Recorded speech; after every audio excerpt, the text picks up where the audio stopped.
Portland Culinary Podcast and Portland Culinary Radio. I'm Steven Shomler, your host, and man, you guys are in for a treat today. I love great food, I love great stories, and love people with vision, and we have got all three wrapped up in one incredible story. I'd like to welcome my dear friend Chris Fontenot. How you doing, Chris? I'm good, and yourself? Good. So you are the founder of the burgeoning Cajun life empire. I have been cheering you on since 2012, and just so people understand, when I say a person of vision, you opened a food cart in July 2012. Your first cart was out in Damascus, middle of nowhere. Some people might even say BFE. Most people don't even know where it's at. Yeah, and you were open a whole total of 12 hours a weekend, 4 hours on Friday, 6 hours on Saturday. Roughly, yep. I got out there on 8 hours on Saturday. 8 hours, yep. 4. Or unless we sold out, and then it was 6. Yeah, and you sold out a lot. We did sell out a lot. And you've been open about 2-3 weeks, and I headed on out there on a Saturday, and I didn't know what to expect. And there's this little tiny cart. You got like 2 induction ovens. You needed 4 induction pads, burners. Yep. You needed like 4. You had 2. Mm-hmm. You had 3 dishes with a 4th one coming. Yep. And what you told me was, hey, just telling you, someday the cart's going to be in Portland, then I'm going to have multiple carts, then I'm going to have restaurants, then I'm going to shut it all down, and I'm going to sell seasoning across the United States. Basically, yep. That's what you told me. It is. And that is exactly what happened. It kind of did happen that way. Yep. It did. Yep. It did. You moved your cart. To Belmont, to Good Food Here. A old near and dear food cart pod that's now an apartment complex. You did have a couple different restaurants in the Portland area, and now that's all gone. And you sell your stuff across the entire country and Canada and the Caribbean. Yep. So I can't wait to unpack this story. Okay. So. What year did you move to Portland? We moved in August of 2010. And what brought you out here? I used to work for Hershey's, actually. So corporate life brought us out here. We moved every couple of years at the time. Moved from North Carolina. So from Louisiana, North Carolina to here.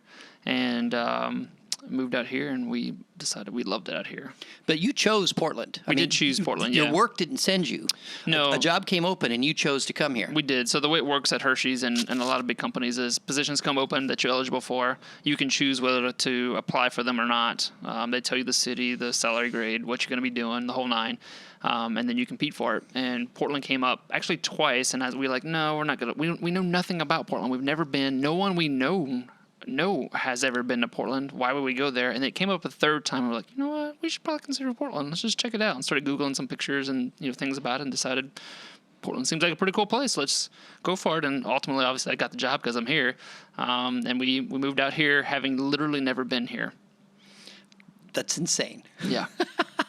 And Portland's home now. It is definitely home. Yeah, we're not going anywhere. You're not moving. You're staying. We're staying. So what about it do you like so much? It's gorgeous. If you looked outside today, it's 75 degrees and sun shining. And we have rain, obviously, but no, it never rains. It's always like that. Yeah. It's always gray. It's downpours, which are really more like misting machines. Hey, rain here is not like rain in the Midwest and not like rain in Eunice. No. Our first rain, quote unquote, rainy season here was like, where is the rain? It's just misting all the time. And then spring came, and they were like, okay, this is real rain. But yeah, I forgot the question now. You just love it here. We just love it here. Like I said, today we live out in Damascus, so we don't have to deal with the city every single day. We get to walk out and it's quiet. We get to come in the city when we want to, like I am today. But then we get to come back out. So we get kind of best of both worlds. We've got the city literally right at our back door, and we've got the country, which is, most Portland would be like, we're way out there, but it's only a 20-minute drive. You got Hood, I walk out my door, there's Hood sitting in front of me. It's just, it's gorgeous out here, and the people are awesome. The atmosphere of the city and the suburbs where I'm at, arguably. It's unlike any place I've been in. I travel all over the place. So, do you miss corporate life? You know what? I miss the perks of corporate life.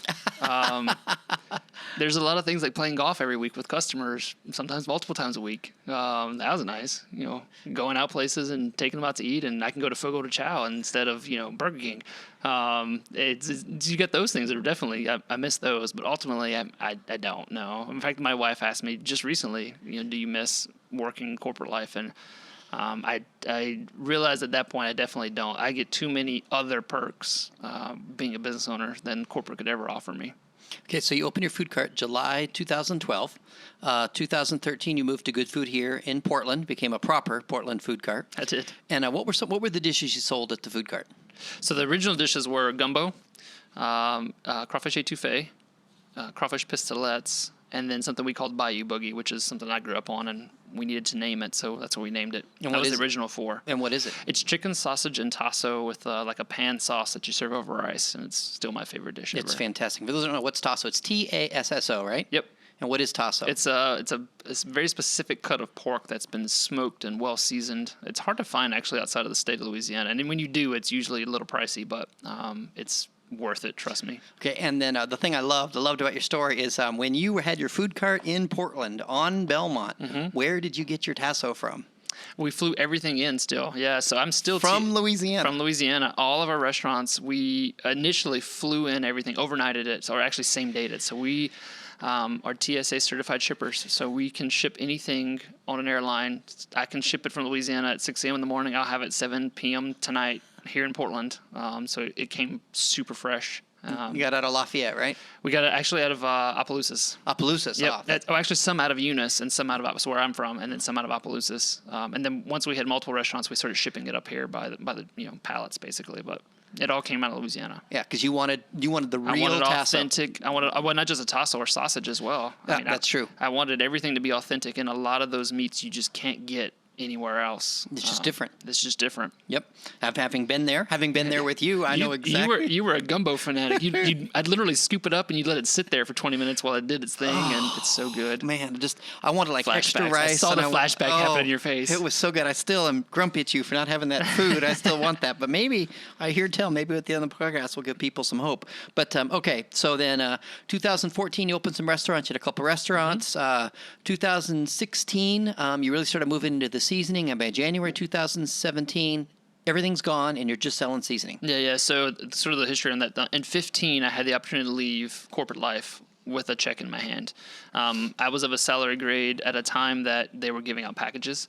To go away. Yep. So it happens a lot when there's consolidation. Suddenly you have, like in that case, Albertsons bought Safeway. I was calling on Albertsons Safeway. So you had myself plus whoever was calling on them prior. So you had a lot of double up, and that was a time when there was a lot of consolidation in the industry.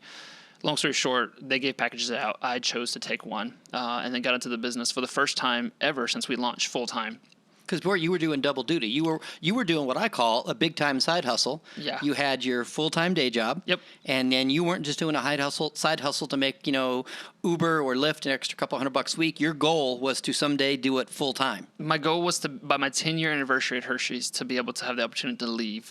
We were at just shy of 9.5 years when I actually left. And so that was 2015. Yep. So 12, 13, 14, 4 years. Mm-hmm. You, from the time you started, maybe even 3 years, depending on when. Yep. You were able to ditch your day job and move fully into your, and not only that, but yes, you went fully into your big time side hustle, but you also bootstrapped it.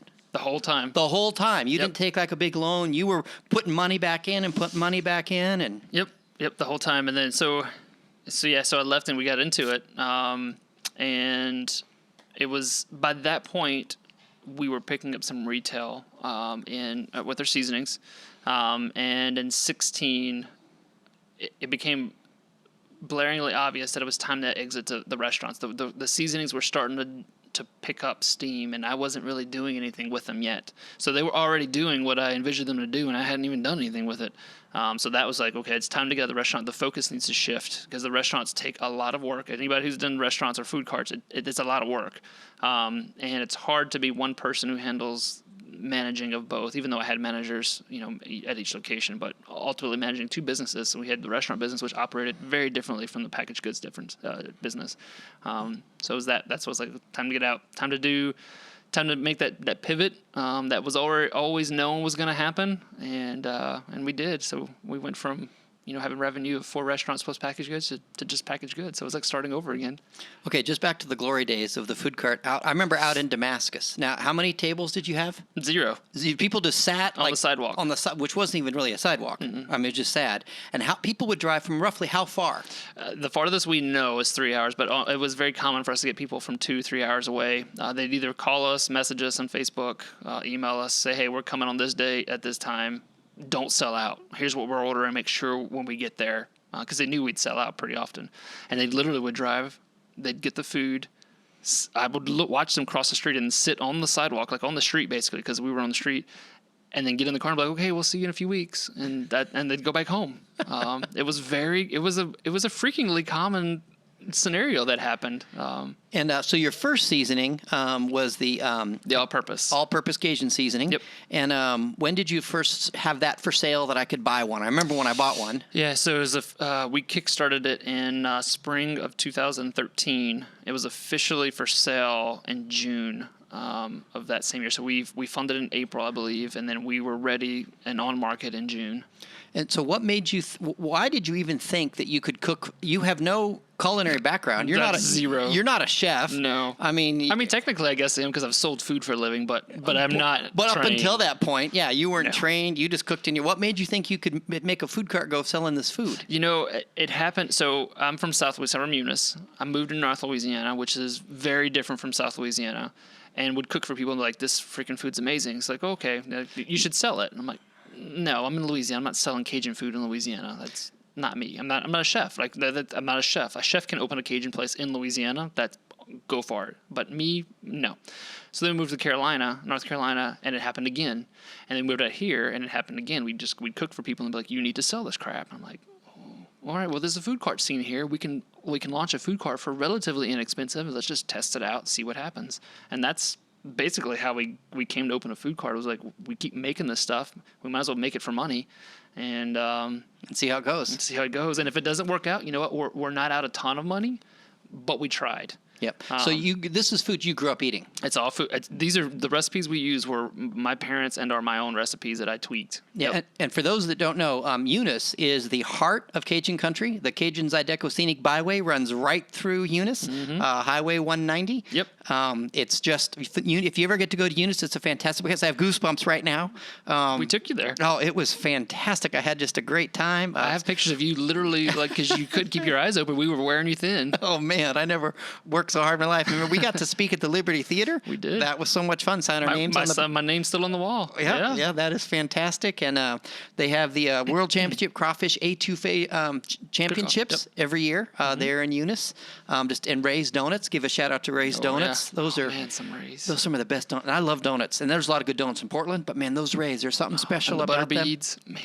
Now I got to have some butter beads. I got to call my mom and tell her to ship some. And I know that it's not in Eunice, but I mean, just a few miles, I think, north, Mamu. That would be, north. North, a few miles north, about 20 miles north, roughly? No, not even it's like a 10-minute drive. Yeah, and there's this place called Fred's Lounge. Mm-hmm. Having boudin first thing in the morning with your beer. What wasn't beer? We were boudin at 9 o'clock in the morning with Maker's Mark. And I'm like, what is even going on? That was a happening place. And that place is open from 8 to noon every Saturday. Mm-hmm. Period. Yep. That's it. 8 to noon. Everybody's just getting their drink on and having this amazing. Boudin literally just gets passed around. Yeah, and Cajun music, famous Cajun bands, Zydeco bands line up 6-8 months out to come play. It's an institution. Oh, it's phenomenal. I'm just telling you, if you ever get to go to Eunice, fantastic. Some of the best people I've ever been around. Just absolutely had a great time. So that's part of this. You're cooking food, your food that you grew up with. I grew up with. Yep. It was fantastic. The Bayou Boogie, the Pistolets. We eventually added red beans and rice, by the way, because people kept asking for it. But yeah, you have to. You have and to. actually, I have to say, it came out pretty darn good. Oh, yes, it did. I liked my red beans and rice. So for those that don't know, what's the difference between Cajun and Creole?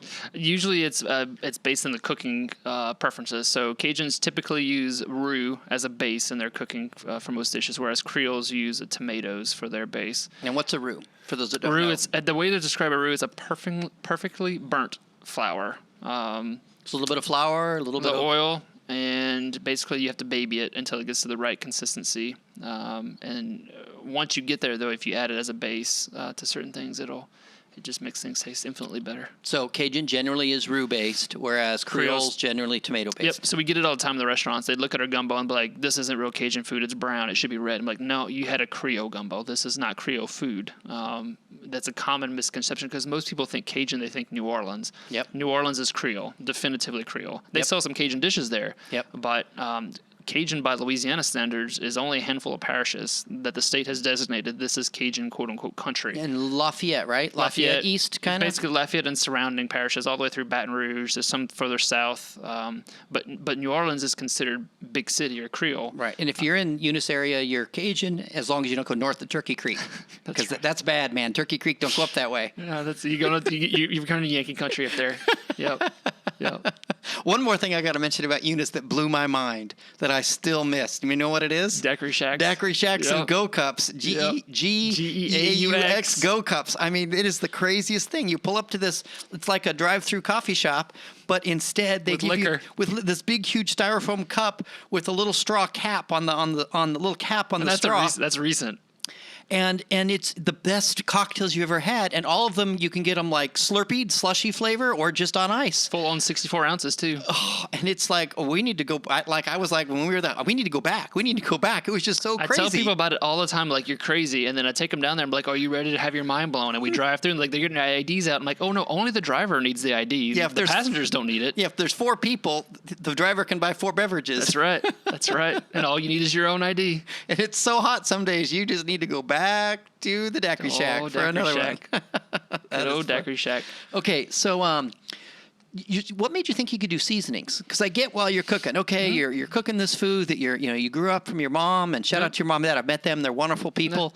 But how about seasoning? That's a whole different deal. Yeah, so the seasonings, we were only open for 12 hours, if we didn't sell out, right? So we were getting asked a lot for something more, like something to hold people over basically until their next visits. We were already making the recipes, particularly the blackening one is one that I use at home all the time. So the thought was, well, hey, we're going to be moving into packaged foods. Originally, we wanted to launch a fresh version of our food that you would microwave, but early on, we realized that's a lot more difficult than we thought it was. So we decided, well, what's the next best thing that we do well, and that was seasoning. Like I said, the blackening and the all-purpose were versions that I already used in my own cooking at home.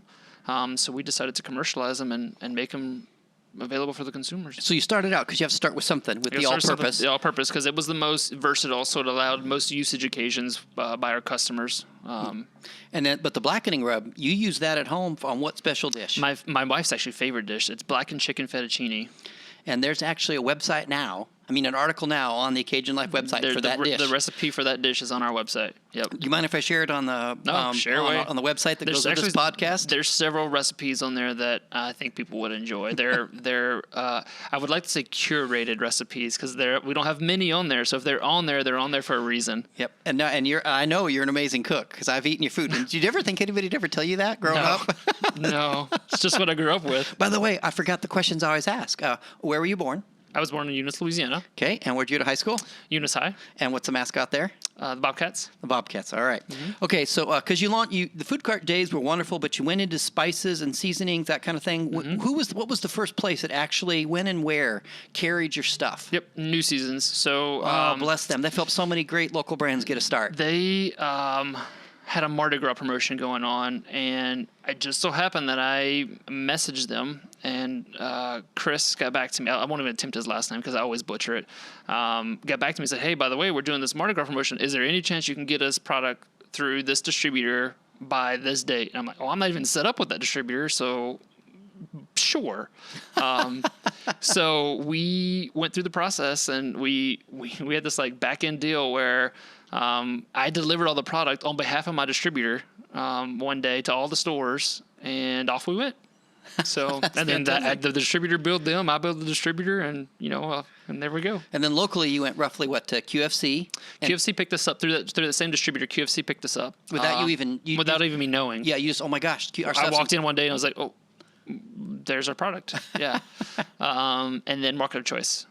Yep. So those are the three sort of early adopters, I call. And then the next place it sprouted was what, Texas, right? H-E-B down in Texas. Yeah. So that we launched H-E-B in Texas probably about a year, maybe 2 years in. So at the time I was trying to, sell the seasonings a little bit, but I wasn't spending a lot of time on it. So I was trying to find retailers that made good fit for us, that were known for working with small companies. And H-E-B picked us up. In fact, at the time we had 5. So we still to this day have 15 facings in their store. So imagine an entire shelf we have dedicated to Cajun Life products of the seasonings. In particular, we have 3 facings of each flavor. Wow. Yeah. And they're a supermarket chain down in Texas. They're a regional supermarket, very large regional supermarket chain down in Texas and West Louisiana, I'm sorry. Okay, and then so some of the we mentioned the seasonings. So you've got the all-purpose. Yep. You've got which I remember you had that for a little while. You were at the Gresham Farmers Market peddling this stuff. We were. You got the blackening rub. Yep. The mesquite barbecue rub. Mm-hmm. The chicken rub and the seafood rub. Yep. And then you've got, we'll talk about some other products in a second, but the stuff, where can people get it today? Now or 2019, roughly, where are some of the cool places you have it? So roughly, if you're in the Portland area, we're still at Market of Choice. They carry everything. We're in Fred Meyer now. That just happened. Fred Meyer just happened. Yeah, this week? So it's launching as we speak. Yep. Oh, congratulations. They took Fantastic. everything. Yeah, all 17 of our products are in their stores. We're in, I said Albertson Safeway locally. You've got Fred Meyer, Market of Choice. And you're Albertson Safeway in the East Coast, too. Albertson Safeway Portland. We'll be launching in Seattle this summer, and we're also in the Baltimore area, Albertson Safeway. Okay. We're at H-E-B still. In fact, they're expanding us out. We're in some Walmarts. We're in a Midwest retailer called Meijer, Spartan Nash. We're in Dollar Tree, Canada. Publix. Man, I'm missing a bunch. Yeah, there's some others out there. Visit our website, and it'll show us the new store, too. That has the most accurate. It's updated monthly. So I'm definitely missing some retailers. Oh, Harmon's down in Salt Lake City, if you're in the Nevada area.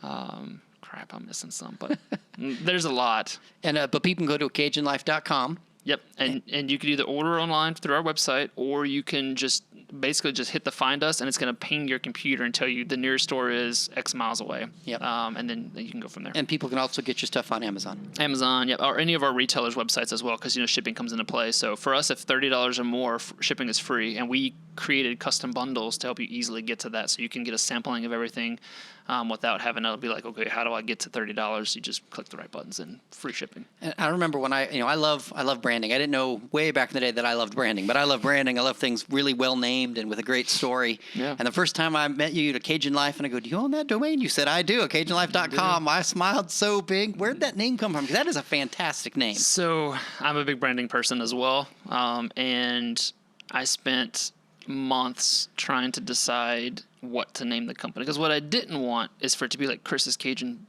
Shack or Kitchen's Cajun Kitchen, because that limits me on what I can do. It needed to have a wide range to go beyond food into anything we chose. And non-Cajuns can't say Fontenot. No, they cannot Fontenot. Yeah, they can. I get. Oh my goodness, I get so many versions of it. It's Fontenot. Fontenot. Yep. But it looks like Fontenot. Yep. Yeah. The easy way to say it. We totally rabbit hole all the time. You know that, right? Yeah. But it's fun. It is fun. So if you just drop the E in the last T, you could say it pretty much right. Fontenot is the easy way to remember it. But yeah. So Cajun Life.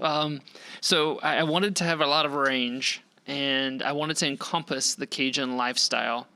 And so Cajun Life was the original name, but then I wanted to always populate. Most places do things alphabetically, so I wanted to populate at the top. Because usually, think about how you search through things. When you get to maybe midway through A's, maybe you made it to B, you're done. You're not going any farther, which means I would have been out of the race. So we threw the A in front of it, and that's how we got to Cajun Life. I wanted it to encompass Cajun lifestyle. I wanted it to be not specific to any product, service, anything. I wanted it to be whatever I wanted it to be at any given time. We're a food company right now, but we may not, Because you literally told me, after you told me that someday I'm going to have food carts and restaurants on Masadal and just sell seasoning across the country, you said, and I'm going to have a Cajun Life, I'm going to have this logo, I'm going to have it on, deck chairs, and I'm going to have it on kitchen. Well, you said barbecue grills, yep. And I'm just like, are you kidding me? And now tell me some of the places that isn't food that has the Cajun Life logo on it you sell. So we have a ton of apparel and so hats, beanies, shirts, sweatshirts, beach towels, bathing suits, backpacks, phone covers. I love it that you have a Cajun Life beach towels. We actually sell a lot of beach towels. It's crazy. Yeah, it has a cool print on it. That has it's actually the same print we use on our boxes at retail. It has all the different cities in or around where I grew up. along with the sort of traditional what you would think Cajun, like the gator and the fleur de lis and all that stuff. But it's cool. It's pretty cool. That's fun.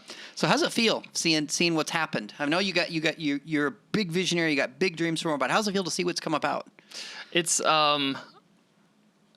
often surprising still to this day, even when we get a new retailer. I mean, at this point, we I don't want to say we expect it, but it's a little bit like we're growing. So it's always still surprising to walk into Fred Meyer and see a huge end cap of a product that my name is literally on. I mean, if you read the side of any of our labels, my name's on it. And that's also done with intention. Nothing we do is without intention. My name is on it with intention. And in this case, because any Cajun who picks up this product, the first thing they're going to do is look at where it's made. Well, per FDA, we have to say that we're made in Oregon. We're based in Oregon because that's where we are.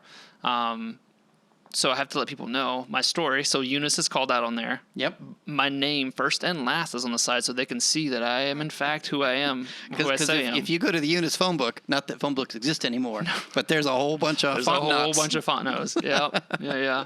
I mean, those respect teasing by Fontenot. No, it's definitely pages of us. Yep. So it was done with intention, but it's very. I'm very honored to have done what we've done, and we couldn't have done where we are today without all the customers who supported us from the early days all the way through now. I mean, without the food cart, we wouldn't have the restaurants, which means we wouldn't have the blends we have, which means we wouldn't be in coast to coast and in Canada and the Caribbean. I mean, it all comes down to our customers and the support they show us day in and day out. Even when I have wacky ideas that I throw out there and they're like, oh, you're crazy, or no, you definitely need to do that. I'm like, oh, great, you're just feeding the beast now. So how helpful do you think it was that you started out as a Portland food cart? Very helpful, because it allowed us to hone in a lot of these recipes. They were developed through the restaurants. A lot of them were. That's the practical side, and that's factual. I mean, that's true, because you can actually test it, you can try it, and see how people like it, get real life feedback. But how about like the branding, romantic, Yeah, so we still use mysticism? the food cart story to get us into retailers, and our retail buyers. So not the people who are buying at the store level, not the consumers, but the actual folks saying yes, we want to add you to the shelf, or no, we don't. We're going to put you in Fred Meyer or not. They love that we started as a food cart. We started, and they love that we started food cart in like a random place in Oregon in the middle of nowhere by ourselves. They love that we grew from that, and that has helped us for sure. Okay, and then I'm a big fan of social media. Yeah, you are. How it gets the job done. It does get the job done. I used to be a banker, and like you, bootstrapped my way to a better life and put in my big time side hustle. Yep. I've been self-employed since January 6, 2015.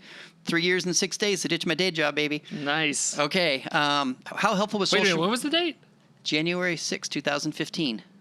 So I left in my official last day was September of 15. So 15 was a big year. Yeah, it was. It was a good year for leaving your job. Exactly.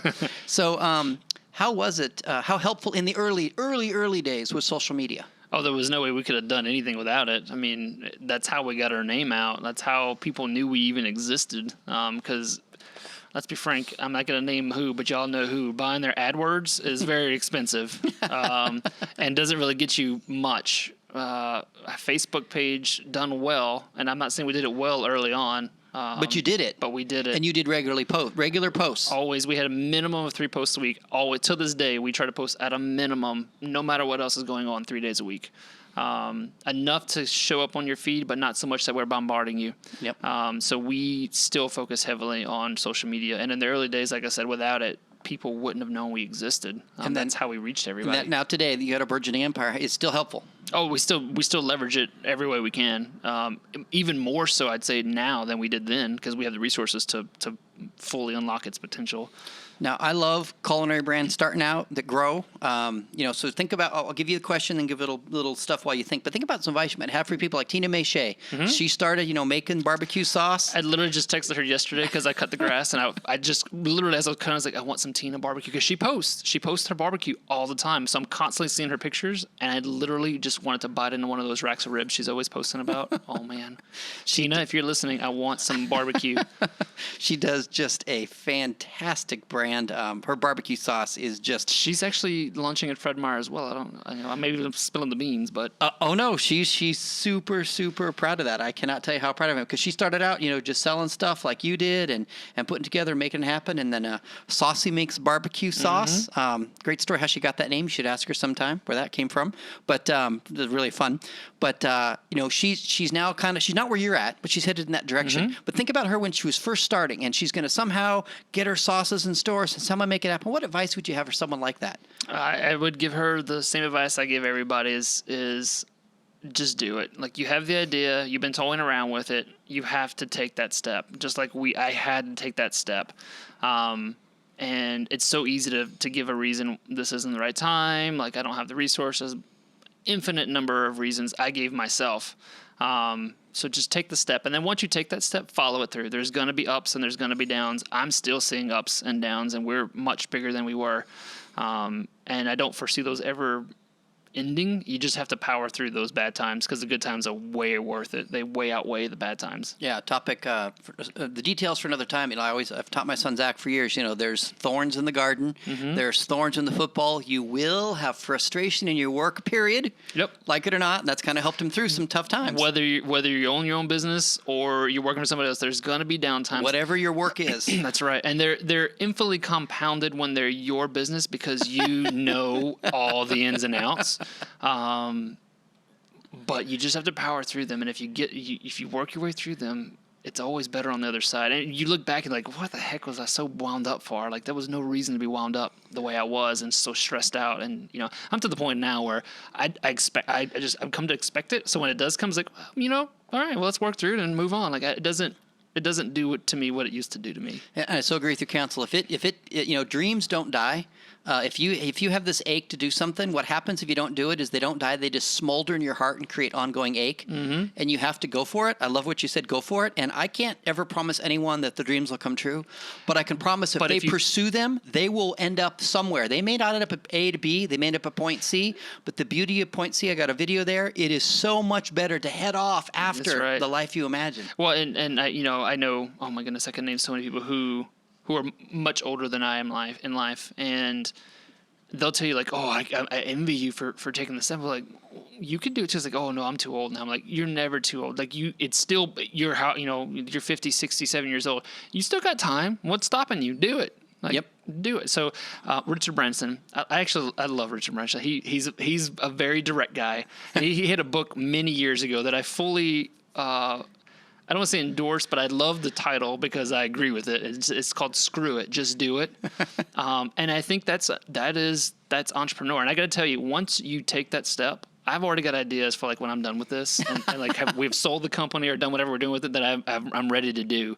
Because you love being an entrepreneur now. I like the challenge and the thought that it takes to become an entrepreneur and do it right. And the freedom. I mean, I have 3 kids, so if I need to take my son to school or he's playing soccer or, they've got doctor's appointment, never missed a doctor's appointment. Like I have that freedom to do what I want to do. Set your own schedule. To set my own schedule. And that means that sometimes I have to, travel more than I would or, whatever, but I set it. And no, there's times I'll get up at 4 a.m. to get a project done, but that's why I can be, to a track meet at 3:45. Yep. It's your choice, and for me, I have a very set schedule. So I've had a set schedule even in corporate life because I've always worked from home. So I really don't know any different.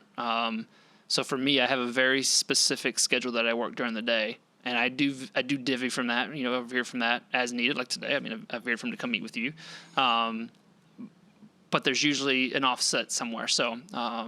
Yeah, it's the rewards are infinitely better, and you just gotta do it.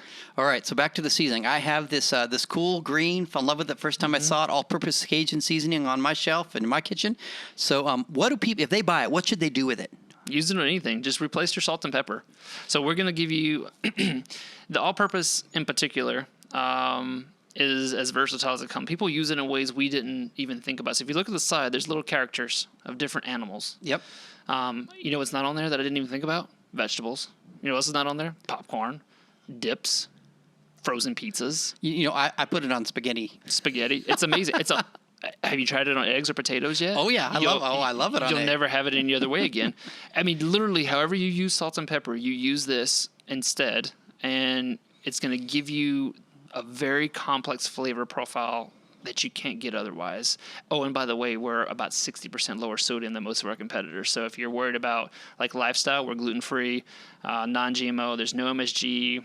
Like I said, on average, we're 30 to 60+% lower sodium than our nearest competitor. So you don't have to worry about that either. And vegetarian. And vegetarian, yep. Yeah. And apparently vegan, I think, actually. Yeah, I think you are vegan.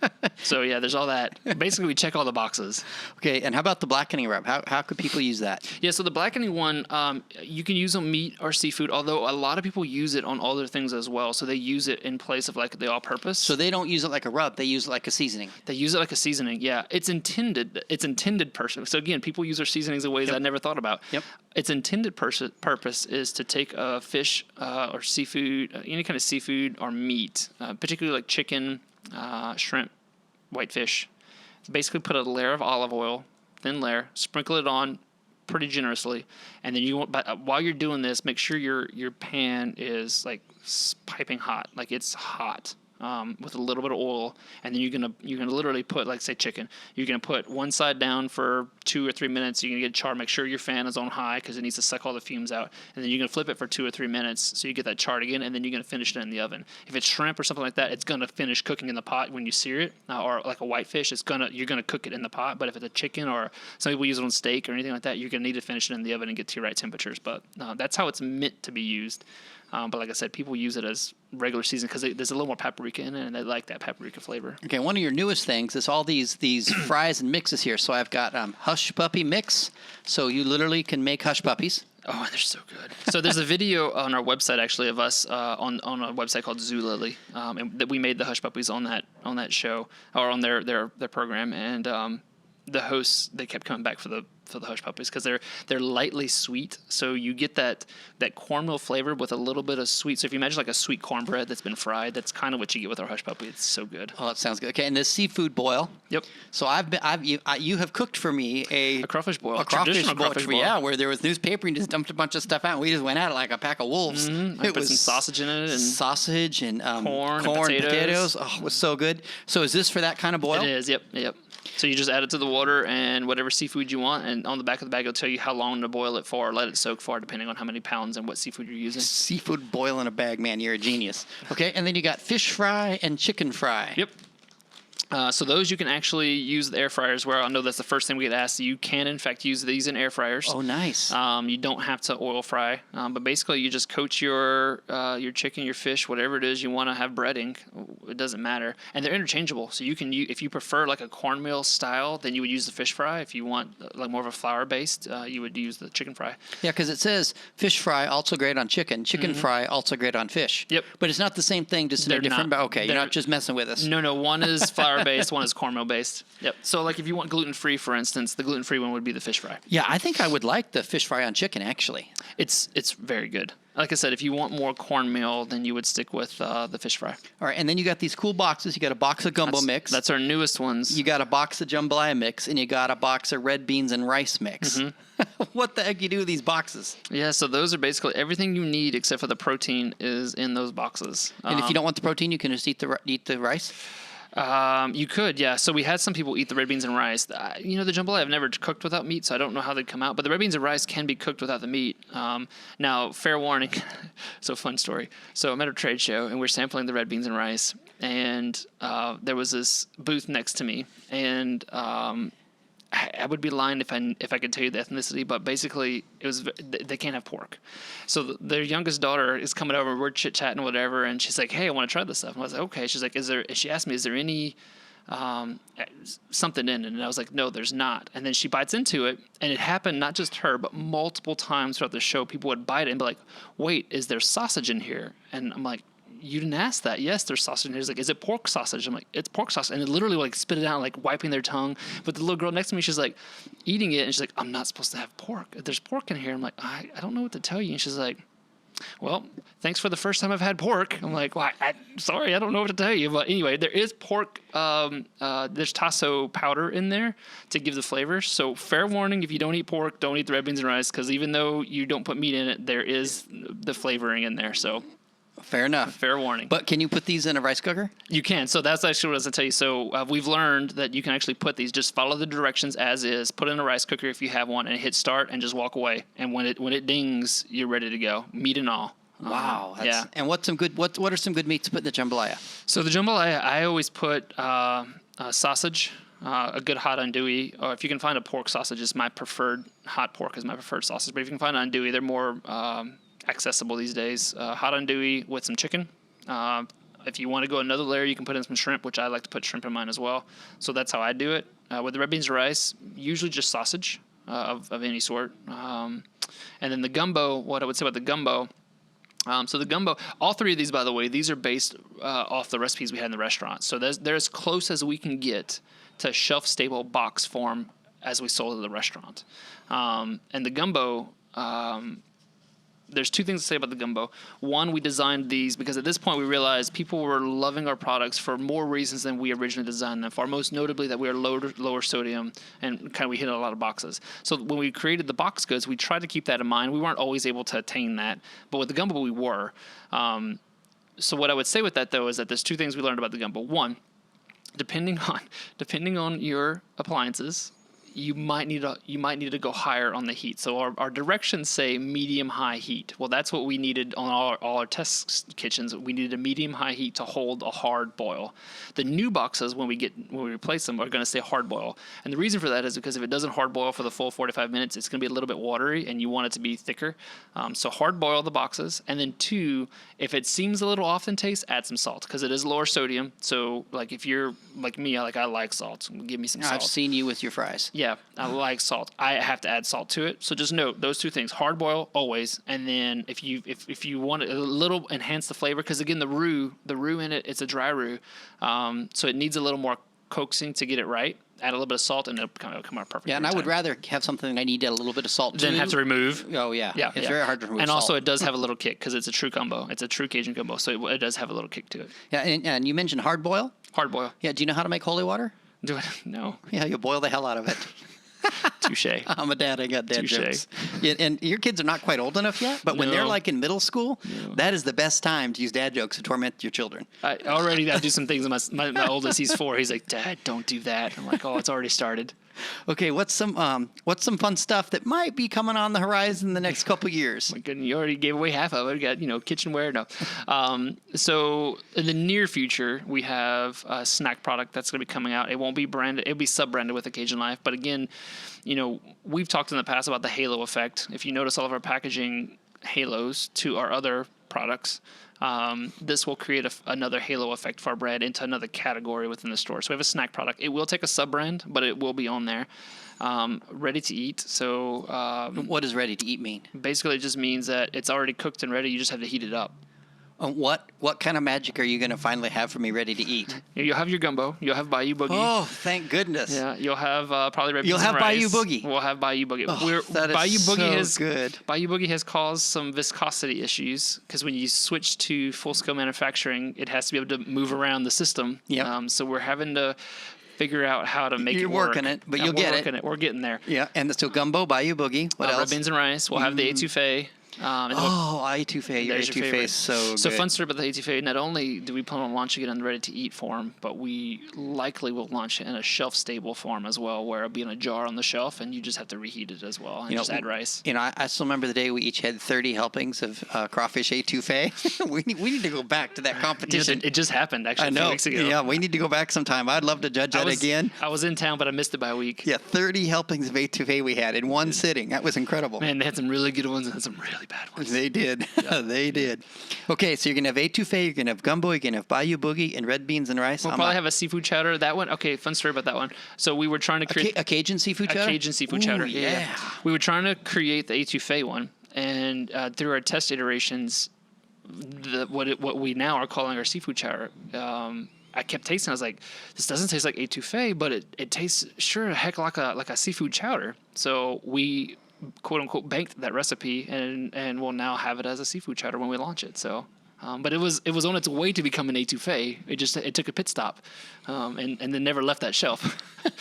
All right, 2 fun things before we close. Dear friends, Robert and Peggy Wagley, friends of mine from years ago. I met them in Minnesota, but New Orleans, Louisiana, home. He loves to fish. He loves it. And for years, I heard him talk about this before I ever met you. This weird thing, and I couldn't conceive of what he was talking about.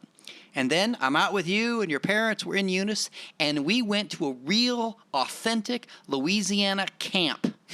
What? Now, for those that don't know, tell us because Robert and Peggy they're got to go out to the family camp, and I couldn't. Tell us what camp is. I saw photos when I went to your family's camp. My family's camp is called Camp Condo, and it's an old converted school bus in the woods. It's our deer camp. That's where we go hunting. But basically, it's just a place where you can sleep and light a fire and have fun in the woods. Yeah, and you guys go out there, you're not even hunting. You just go hang out at camp. We just go hang out at the camp and ride 4-wheelers and light a fire and enjoy hang the out. evening. And that's the picture I have of you laid out on the chair because we'd worn you out that day and you couldn't even, we were talking to you and we look over and you weren't responding. Wait, Steven never not responds, and you were passed out on the chair. All I know is that Friday we were so busy, and then that Friday night, we want you to start the dance downtown. So I'm like, I don't dance, start the dance. And then we go into the little bar and they're trying to buy me shots. And so I stand in the dark corner and I'm literally throwing the shots over my shoulder, not drinking them because I'm going to pass out. That wall was just covered in alcohol behind me.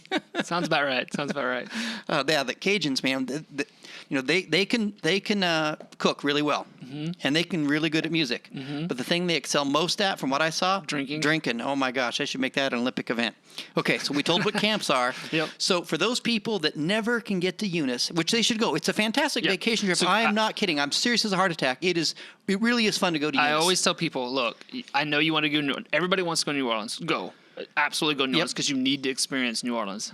And then when you're done, drive 2 hours west and come see real Cajun country where from Mardi Gras we chase a chicken still and we wear our capuchons and our masks, and it's not big city. It's rural, traditional Cajun and if you culture. can see a show at the Liberty, if you can go to, that's where I'm going. If you can go to Ray's Donuts, go to Ray's Bakery. There's a couple good barbecue places right there in Eunice that are pretty darn good. Yep. There's actually a really good Mexican restaurant in Eunice. La Hacienda. Every time we go home, we get cheese dip. I have some frozen cheese dip from La Hacienda in my freezer as we speak because you can't find queso dip up here. It's crazy. Okay, so for the people that aren't going to get up to Eunice and have Ray's Donuts, what's close nearby that's similar? Lafayette. Yeah, I mean, if you no, here around here. Oh, around here. That's similar to Ray's. To Ray's. So Joe's Donuts is the closest I found out in Sandy. In Sandy on the way to Mount Hood. On the way to Mount Hood. Yeah, they're close. And you know what? When I've gone a long time without Ray's, I think, oh yeah, this is just like Ray's. And then I have Ray's and think, nope, there's still a big gap. But they're the closest I've found anywhere on the West Coast to Ray's Bakery. Is Joe's Donuts out in Sandy.